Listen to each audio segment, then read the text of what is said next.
I went to the school nurse for a headache. I almost didn't come home. It started during third period when my head started pounding out of nowhere. I'd felt fine all morning, but suddenly I could barely see straight. My teacher sent me to the nurse and Mrs. Ingram smiled and said, "Oh honey, you look terrible. Come lie down." She gave me a cold compress and some water and told me to rest. After 20 minutes, I felt better and said, "I think I'm okay now. Can I go back to class?" "Not yet. You still look pale. Give it another hour." I lay there staring at the ceiling, and after an hour I sat up and said, "I really feel fine now. Your mom actually just called and said she's coming to pick you up. Just wait here." That was weird because my mom worked an hour away and never left work for anything less than a fever. "Can I call her to confirm?" "Phone in here is broken. Just sit tight, sweetie." I pulled out my own phone and she said, "No phones in the nurse's office. You know the rules," and held out her hand until I gave it to her. I sat there watching her glance out the window every few minutes like she was waiting for something.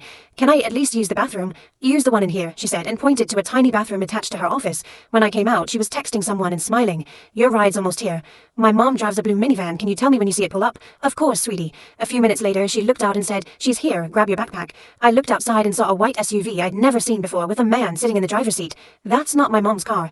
She said she borrowed a friend's car because hers is in the shop. Come on, don't keep her waiting. My mom would have texted me that she was coming. She would have come inside to sign me out. "She's in a hurry. Let's go." Mrs. Ingram grabbed my arm and started pulling me toward the door, and I jerked away hard and said, "I'm not going anywhere until I talk to my mom." Her face changed completely. The warm nurse smile vanished, and something cold and impatient took its place. "You're going to get in that car right now, or I'm going to give you something that makes this little headache feel like a vacation."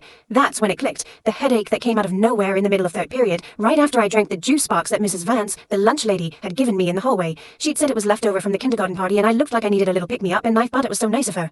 "You drugged me," I said. "Mrs. Vance gave me something so I'd come here." She didn't even bother denying it. "You're a smart girl. Too bad you weren't smart enough to figure it out before your ride got here." She grabbed for me again, and I bit her hand as hard as I could until I tasted blood. She screamed and I ran for the door, but she tackled me from behind and we hit the floor hard. I was kicking and screaming and she was trying to pin me down and cover my mouth, and I saw my phone sitting on her desk where she put it earlier. I reached for it and she slammed my arm down and hissed, "Nobody is coming to help you, so stop fighting." I headbutted her as hard as I could and felt her nose crack against my forehead, and she rolled off me screaming and holding her face. I grabbed my phone and ran into the hallway, and the man from the SUV was already inside the building, walking straight toward me with his hands in his pockets. I turned and sprinted the other direction screaming, "Help! Someone help me! Call 911 as loud as I could." I could hear his footsteps behind me getting closer, and I burst through the gym doors where Mr. Tenant was setting up volleyball nets. "There's a man chasing me and the nurse tried to kidnap me. Call the police right now." He didn't ask questions, he just pulled out his phone and stepped in front of me. The man appeared in the gym doorway and saw a 6'4" gym teacher standing between him and me with a phone to his ear, and he turned and ran. I heard his SUV peel out of the parking lot so fast, the tire screamed. The police caught him 6 miles away. They arrested Mrs. Ingram in the nurse's office where she was still bleeding from her broken nose.